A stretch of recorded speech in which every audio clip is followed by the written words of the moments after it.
नमस्कार दोस्तों। इस वीडियो में दोस्तों आज हम बात करेंगे ब्रोन फेन ब्रेनर्स इकोलॉजिकल थ्योरी, जिसको आप हिंदी में कह सकते हैं ये ब्रोन फेन ब्रेनर का पारिस्थिति परक सिद्धांत। अब जो ये थ्योरी है ये सोशल डेवलपमेंट से जुड़ी हुई है। अभी तक हमने सोशल डेवलपमेंट को समझ लिया, उसकी एजेंसीज को समझ लिया। अब हमें कुछ थ्योरीज पर बात करनी है जो ये समझाती हैं कि बच्चे का सोशल डेवलपमेंट कैसे होता है, और उनमें से जो एक इम्पॉर्टेंट थ्योरी है वो है ब्रोन फेन ब्रेनर की। इसमें हम डिटेल में बात करेंगे। जो फाइव उन्होंने इंपॉर्टेंट कंपोनेंट्स बताए थे एक इन्वायरमेंट के, जो बच्चे के डेवलपमेंट को अफेक्ट करते हैं, सोशल डेवलपमेंट को अफेक्ट करते हैं, उस पर हम बात करेंगे। तो चलिए शुरू करते हैं। लेकिन आगे बढ़ने से पहले अगर आपने अभी तक हमारे टेलीग्राम ग्रुप को ज्वाइन नहीं किया है तो ज्वाइन कर ले, वहाँ पर आपको इस लेक्चर की फ्री पीडीएफ मिल जाएगी। तो बात करते हैं आज हम यूरी ब्रोन फेन ब्रेनर्स इकोलॉजिकल थ्योरी। बात करें हम यूरी ब्रोन फेन ब्रेनर की, तो ध्यान रखिएगा ये एक रशियन बॉर्न अमेरिकन साइकोलॉजिस्ट थे। और मेनली अगर हम बात करें चाइल्ड साइकोलॉजी में तो ब्रोन फेन ब्रेनर को इकोलॉजिकल जो थ्योरी इन्होंने दी थी उसी के लिए जाना जाता है। तो आप देख सकते हैं ये यूरी ब्रोन फेन ब्रेनर है। आगे बढ़ते हैं। अब देखिए यहाँ पे जो बात इन्होंने कही थी उसको समझिए। यूरी ब्रोन फेन ब्रेनर ने क्या किया था कि बच्चे के जितने भी इन्वायरमेंट है, बच्चे का जो भी इन्वायरमेंट है, चाहे वो उसके पेरेंट्स हो, स्कूल हो, उसका जो सोसाइटी है, उसका नेबर है, कल्चर है, रिलीजन है, सब कुछ को इन्होंने बच्चे के इन्वायरमेंट में शामिल किया और इसके साथ साथ उन्होंने उसको बांट भी दिया। फाइव इंपॉर्टेंट इन्होंने कंपोनेंट्स बताए थे जो कि कुछ इस प्रकार हैं। पहला है माइक्रो सिस्टम, उसके बाद आता है मेसो सिस्टम, फिर आता है एक्सो सिस्टम, फिर मैक्रो सिस्टम एंड लास्ट में आता है क्रोनो सिस्टम। ये जितने भी आप सिस्टम देख रहे हैं ना, ये बेसिकली बच्चे के इन्वायरमेंट है। जितने भी इन्वायरमेंट है उसको डिवाइड किया गया है और बच्चा इनके सेंटर में रहता है। ये सब के सब बच्चे के डेवलपमेंट को अफेक्ट करते हैं। एक एक करके हम समझते हैं कि भाई कैसे जो माइक्रो सिस्टम है वो क्या है, इसमें कौन कौन से कंपोनेंट्स आते हैं। तो बात करें हम माइक्रो सिस्टम की, तो ब्रोन फेन ब्रेनर के अनुसार जो माइक्रो सिस्टम है उसमें जो इमीडिएट इन्वायरमेंट होता है बच्चे का वो इसमें शामिल है। इमीडिएट इन्वायरमेंट का क्या मतलब है? इसका मतलब ये है कि ये एक ऐसे कंपोनेंट्स होते हैं इन्वायरमेंट के जो डायरेक्ट बच्चे के साथ इंटरेक्ट करते हैं, बच्चा उनके साथ डायरेक्ट मिलता है, उनके साथ रहता है, अपना समय बिताता है। ये वो कंपोनेंट्स हैं इन्वायरमेंट के और इसीलिए ये बच्चे को डायरेक्टली अफेक्ट भी करते हैं।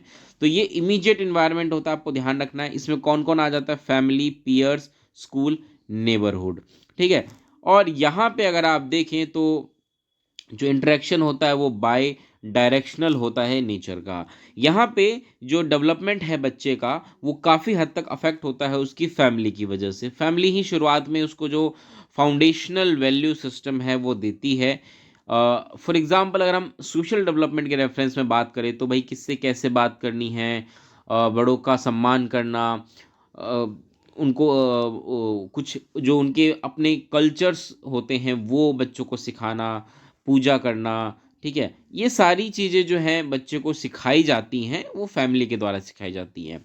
फिर पीयर जिनके साथ बच्चा डायरेक्ट इंटरेक्ट कर रहा है वहाँ पे भी वो बहुत सारी चीज़ें सीखता है। कॉपरेशन हो गया और बाकी चीज़ें जो ऑनेस्टी होती है, ये जो उनके अपने गैंग्स के रूल होते हैं उनको फॉलो करता है, उनके लिए वो काम करता है। ये सब कुछ वो पीयर के साथ कर रहा होता है। फिर जब वो स्कूल जाता है तो स्कूल में बहुत सारी चीज़ें सीखता है, डिसिप्लिन मेंटेन करना सीखता है, कुछ मोरल वैल्यूज़ वहाँ जा कर के सीखता है जो कि आगे बच्चे के काम आते हैं। साथ के साथ जो नेबरहुड है उसके आस पड़ोस का इन्वायरमेंट है, वहाँ भी उसके कुछ दोस्त होंगे या बाकियों के साथ जब वो इंटरेक्ट करता है तो ये वो है जो डायरेक्ट बच्चे को अफेक्ट करते हैं।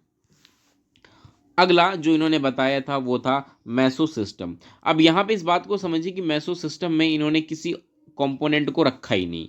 इन्होंने तो ये कहा कि भाई मैसो सिस्टम में बेसिकली क्या आएगा, इसमें जो अभी हमने इससे पहले जो माइक्रो सिस्टम पढ़ा है उसके अंदर जितने भी कंपोनेंट्स हैं वो सब बच्चों को अफेक्ट करते हैं, अभी मैंने आपको बताया। बट वो सारे के सारे कंपोनेंट्स वो आपस में भी एक दूसरे के साथ इंटरेक्ट करते हैं और बिकॉज वो एक दूसरे के साथ इंटरेक्ट कर रहे हैं इस वजह से भी बच्चे के सोशल डेवलपमेंट को अफेक्ट करते हैं। तो यहाँ पे मैसो सिस्टम में बेसिकली आप क्या देखेंगे कि जो इंटरेक्शन होता है between various agents of immediate environment of child, जिसमें कि हमने बताया ना फैमिली, स्कूल, पीयर, ये सारे आते हैं, तो इनके बीच भी इंटरेक्शन होता है। अब इसको हम एग्जाम्पल से समझने की कोशिश करते हैं। फॉर एग्जाम्पल मान के चलिए फैमिली एंड स्कूल। आपने देखा होगा जब बच्चा स्कूल जाता है तो एक सभी स्कूलों में ये चीज़ होती है कि भाई पेरेंट्स के साथ इंटरेक्शन होता है, चाहे वो पीटीएम के थ्रू हो, चाहे वो नॉर्मल टॉक हो, कैसे भी करके पेरेंट्स के साथ इंटरेक्शन होता है और बच्चे के लिए फीडबैक दिया जाता है कि भाई बच्चा कैसा परफॉर्म कर रहा है, कैसा नहीं कर रहा है। पेरेंट्स भी बताते हैं कि भाई घर पे बच्चा कैसे करता है, क्या करता है। तो यहाँ पे अगर आप देखें तो फैमिली और स्कूल के बीच में कनेक्शन बनता है, जहाँ पे जो पेरेंट्स होते हैं वो स्कूल के साथ कनेक्टेड होते हैं और उनको डेली बेसिस पे अपडेट मिल रही होती है कि बच्चा स्कूल में कैसा परफॉर्म कर रहा है, कैसा नहीं कर रहा है। उसी के अकॉर्डिंगली वो घर में भी चीज़ों को सिखाते हैं, है ना। फॉर एग्जांपल मान के चलिए कि बच्चे ने घर जब स्कूल में कोई ऐसी हरकत कर दी जो कि सही नहीं है, गलत व्यवहार कर दिया, तो तुरंत जो टीचर होगी वो पेरेंट्स को इन्फॉर्म करेगी कि भाई आपका बच्चा ऐसे करता है स्कूल में। अब जब वो बच्चा घर आएगा तो पेरेंट्स फिर उसको समझाएंगे, है ना, कि भाई जो आपने किया वो गलत है, ऐसे नहीं करना चाहिए था। तो यहाँ पे अगर आप देखें तो स्कूल और फैमिली आपस में लिंक्ड हैं। इसके अलावा इसी प्रकार से नेबरहुड एंड फैमिली ये भी आपस में काफ़ी हद तक एक दूसरे से जुड़े होते हैं। खासकर पड़ोसी जो होते हैं हमारे, आपको पता ही होगा वो कैसे होते हैं। आपके बारे में सारी जानकारी पड़ोसियों को होती है, ठीक है। तो जब मम्मी पापा जो होते हैं हमारे, वो जब मिल रहे होते हैं अपने पड़ोस में किसी से, तो सारी जानकारी होती है और नज़र पूरी रखते हैं कि भाई कहाँ जा रहे हो, क्या कहाँ नहीं जा रहे हो, ठीक है। एक नॉर्मल सा केस हो तो उसका इम्पैक्ट भी देखने को मिलता है कभी कभी, है ना।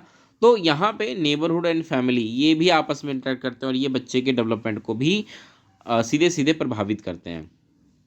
आगे बढ़ते हैं, नेक्स्ट इज एक्सो सिस्टम। अब एक्सो सिस्टम में क्या होता है इस बात को समझिए। यहाँ पे बच्चे के वो कंपोनेंट्स आते हैं इन्वायरमेंट के जो कि इनडायरेक्ट होते हैं, मतलब सीधे सीधे बच्चे के साथ उनका इंटरेक्शन नहीं है, वो किसी और को प्रभावित करते हैं और उसका असर बच्चे पर देखने को मिलता है। फॉर एग्जाम्पल इसमें जनरली अगर आप देखें तो बच्चे का जो इमीडिएट इन्वायरमेंट होता है, फैमिली या जो पीयर है वगैरह, ये सब लोग पहले जो एक्सो सिस्टम में इनडायरेक्ट इन्वायरमेंट आता है वो पहले बच्चे के माइक्रो सिस्टम में जो कंपोनेंट्स आते हैं उनको अफेक्ट करता है, वो आकर के बच्चों को अफेक्ट कर देते हैं। फॉर एग्जांपल मान के चलिए यहाँ पे जैसे मैं बताऊँ, जो पेरेंट्स का वर्क प्लेस होता है। अब पेरेंट्स का वर्क प्लेस जहाँ वो काम कर रहे हैं वहाँ पे काम वर्क कल्चर कैसा है, वर्क प्रेशर क्या है, ये सब चीज़ें होती हैं जो बच्चे के सोशल डेवलपमेंट को प्रभावित करती हैं। एक ऐसे ऑफिस जहाँ पे एक व्यक्ति काम करता है और बहुत ज़्यादा प्रेशर है, बहुत ज़्यादा फ्रस्ट्रेशन है, तो ऐसे में जब वो घर आता है तो अपने बच्चे के साथ उसका नॉर्मल बिहेवियर तो वैसे भी नहीं होगा, सीधी सी बात है। तो वहाँ पे वो सीधी सी बात है, बहुत ज़्यादा एग्रेसिव होगा अपने बच्चों के साथ, कभी कभी पीट भी देता होगा। तो वो सब चीज़ें क्या होती हैं कि बच्चे को डेवलपमेंट को अफेक्ट कर रही हैं। तो यहाँ पे आपने क्या देखा कि पेरेंट्स का जो वर्क प्लेस है वो कैसा है, उसकी वजह से वो पेरेंट्स अफेक्टेड हो रहे हैं और वो पेरेंट्स आकर के बच्चे को अफेक्ट कर रहे हैं। तो यहाँ पे इनडायरेक्ट हमें इम्पैक्ट देखने को मिलता है। इसी के अलावा जो रिलीजियस इंस्टीट्यूशंस होते हैं वो कैसे किसी व्यक्ति को प्रभावित करते हैं, क्योंकि कोई भी जो रिलीजियस इंस्टीट्यूशन है, जिस प्रकार की वैल्यू सिस्टम, बिलीफ सिस्टम वो किसी व्यक्ति में डालेगा, वही व्यक्ति आगे चल के अपने बच्चों में उस सारी चीज़ें रखेगा, ठीक है, किसी भी पर्टिकुलर रिलीजन को लेकर के। तो ये सारी चीज़ें, इसके अलावा हेल्थ एंड जो वेलफेयर सेंटर्स होते हैं, जो स्कूल बोर्ड्स होते हैं, ये सारे के सारे जो होते हैं ना, ये अफेक्ट करते हैं बच्चे के इन्वायरमेंट को इनडायरेक्ट तरीके से। चलिए आगे बढ़ते हैं, next is macro system. Macro system मतलब जो बड़ा है, काफ़ी बड़ा, इसका जो आप कह लीजिए स्कोप होता है, जो बच्चे की इसमें जो कंपोनेंट्स आते हैं जो बच्चे के डेवलपमेंट को अफेक्ट करते हैं वो काफ़ी ब्रॉडर होते हैं, इसीलिए मैक्रो सिस्टम है। इसमें अगर आप देखें तो जहाँ बच्चा रह रहा है वहाँ की जो सोशल एंड कल्चरल वैल्यूज़ हैं वो इसमें शामिल हो जाती हैं। बच्चा जिस भी रिलीजन कम्युनिटी से बिलोंग करता है वहाँ की जो रिचुअल्स होते हैं वो, इसके अलावा बच्चे का जो सोशियो इकोनॉमिक स्टेटस है, वो सब कुछ बच्चे के डेवलपमेंट को अफेक्ट करता है और वो कहलाता है मैक्रो सिस्टम, ठीक है। फॉर एग्जांपल मान के चलिए सोशल एंड कल्चरल वैल्यूज़ की अगर हम बात करें तो जनरली जहाँ पे अगर आप देखेंगे ऐसे कल्चर में जहाँ पे नेचर को बहुत ज़्यादा इंपॉर्टेंस दी जाती है या एनिमल्स को बहुत ज़्यादा इंपॉर्टेंस दी जाती है, उनकी केयर की जाती है, तो बच्चे में वो सारी चीज़ें वहाँ से आ रही हैं और वो आप देखेंगे बच्चे के बिहेवियर में भी होगा कि किसी जानवर को लेकर के बहुत ज़्यादा संवेदनशील होगा, पेड़ पौधों को लेकर के बहुत ज़्यादा सजग होगा। तो ये दिखाता है कि भाई वहाँ से बच्चा सब कुछ सीख रहा है और आकर के उसका इम्पैक्ट बच्चा मतलब जो सोसाइटी का इम्पैक्ट है, जो कल्चर का उसका इम्पैक्ट है, वो बच्चे पर हमें देखने को मिलता है। इसी प्रकार से रिचुअल्स, सोशियो इकोनॉमिक स्टेटस कि भाई बच्चा बहुत ज़्यादा पुअर फैमिली से है या मिडिल क्लास फैमिली से है, तो इसका भी असर हमें साफ साफ देखने को मिलता है बच्चे के सोशल डेवलपमेंट पे। आगे बढ़ते हैं, नेक्स्ट इज क्रोनो सिस्टम और ये सबसे लास्ट है। अब देखिए क्रोनो सिस्टम में इन्होंने टाइम को इंक्लूड किया था, ठीक है, यहाँ पे इस बात को समझिए कि टाइम को इंक्लूड किया था। क्रोनो सिस्टम में वो कहते हैं कि भाई टाइम आता है। अब यहाँ पे टाइम का मतलब क्या है कि बच्चे की पूरी लाइफ, पूरा लाइफ टाइम मैं बात कर रहा हूँ। एक बच्चा जब जन्म लेता है तब से लेकर के जब वो बूढ़ा हो जाता है, ठीक है, तब तक का जो टाइम पीरियड है उसकी हम बात करें, पूरा लाइफ टाइम। अब देखिए लाइफ टाइम जब बच्चा एक जीवन जीता है पूरे जीवन भर में, तो वहाँ पे वो बहुत सारे उतार चढ़ाव देखता है ना, बहुत सारे अच्छे एक्सपीरियंस, बहुत सारे बुरे एक्सपीरियंसेस भी वो फेस करता है। अच्छे एक्सपीरियंसेस में जैसे कि हाँ भाई क्लास में फर्स्ट आ गया, उसने कुछ अच्छा काम कर दिया, उसको कोई अवार्ड मिल गया, ठीक है, ये सब उसके अच्छे एक्सपीरियंसेस है। कुछ बुरे एक्सपीरियंसेस भी होंगे कि भाई किसी की डेथ हो गई फैमिली में या कुछ हो गया, इस प्रकार से चीज़ें। तो ये सारे कुछ जो है ये थ्रू आउट द लाइफ बच्चा फेस करेगा, हर कोई करता है, ऐसा नहीं है कि कुछ अलग है। हर व्यक्ति अच्छा और बुरा दोनों ही एक्सपीरियंसेस जो हैं वो देखते हैं, पॉजिटिव और नेगेटिव दोनों ही देख रहे होते हैं। और ऐसे में अगर आप देखें तो ये जितने भी एक्सपीरियंसेस वो ले रहा है थ्रू आउट द लाइफ, वो सब कुछ ऐड होते जा रहे हैं, बच्चे के सोशल डेवलपमेंट को अफेक्ट करेंगे, ठीक है।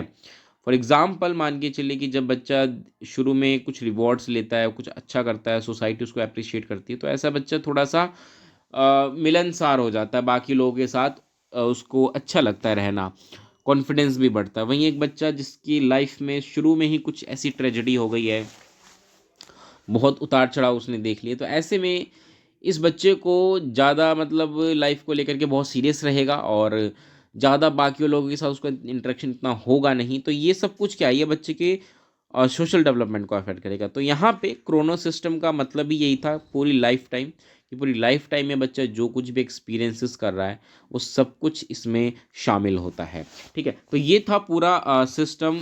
अगर हम बात करें ब्रोन फेन ब्रेनर की इकोलॉजिकल थ्योरी के अकॉर्डिंग, तो यहाँ पे जो इंडिविजुअल यानी कि जो बच्चा होता है वो आता है। फिर यहाँ पे माइक्रो सिस्टम जो बच्चे का इमीडिएट इन्वायरमेंट होता है वो आ जाता है, family, neighbour, friends, school, work, ये सारी चीज़ें। फिर मैसो सिस्टम में इनके बीच जो इंटरेक्शन होता है वो आ जाता है। वही मैक्रो सिस्टम में जैसे स्कूल एंड फैमिली का जो आपस में इंटरेक्शन होगा, फैमिली एंड नेबर का होगा, नेबर एंड फ्रेंड्स का होगा, या फ्रेंड्स एंड फैमिली का होगा, इस प्रकार से जो भी होगा वो सब कुछ मैसो में आ जाएगा।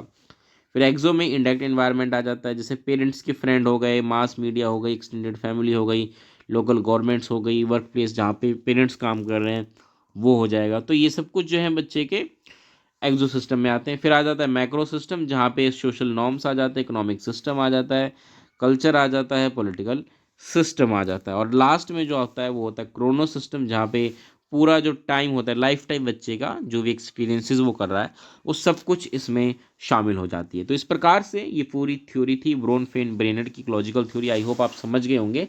आपने ये देख लिया होगा कि कैसे एक ब्रोन फेन ब्रेनर ने बच्चे के जितने भी कंपोनेंट्स एनवायरनमेंट को उनको अच्छे से कैटेगराइज किया। इवन पूरी लाइफ पीरियड का उन्होंने ब्यौरा दिया कि भाई हाँ, क्रोनो सिस्टम को जैसे उन्होंने शामिल किया कि पूरी लाइफ टाइम में जो कुछ भी वो एक्सपीरियंसेस कर रहा है वो सब कुछ बच्चे के सोशल डेवलपमेंट को अफेक्ट करेंगे। तो ये थी ब्रोन फेन ब्रेन की थ्योरी। उम्मीद है आपको अच्छी लगी होगी। फिलहाल इस वीडियो में इतना ही रखेंगे, बट जाने से पहले इस वीडियो को लाइक करिए, शेयर करिए, पहली बार चैनल पर आए तो चैनल को सब्सक्राइब कर दीजिएगा। मिलते हैं अगली वीडियो में दोस्तों, तब तक के लिए नमस्कार, धन्यवाद।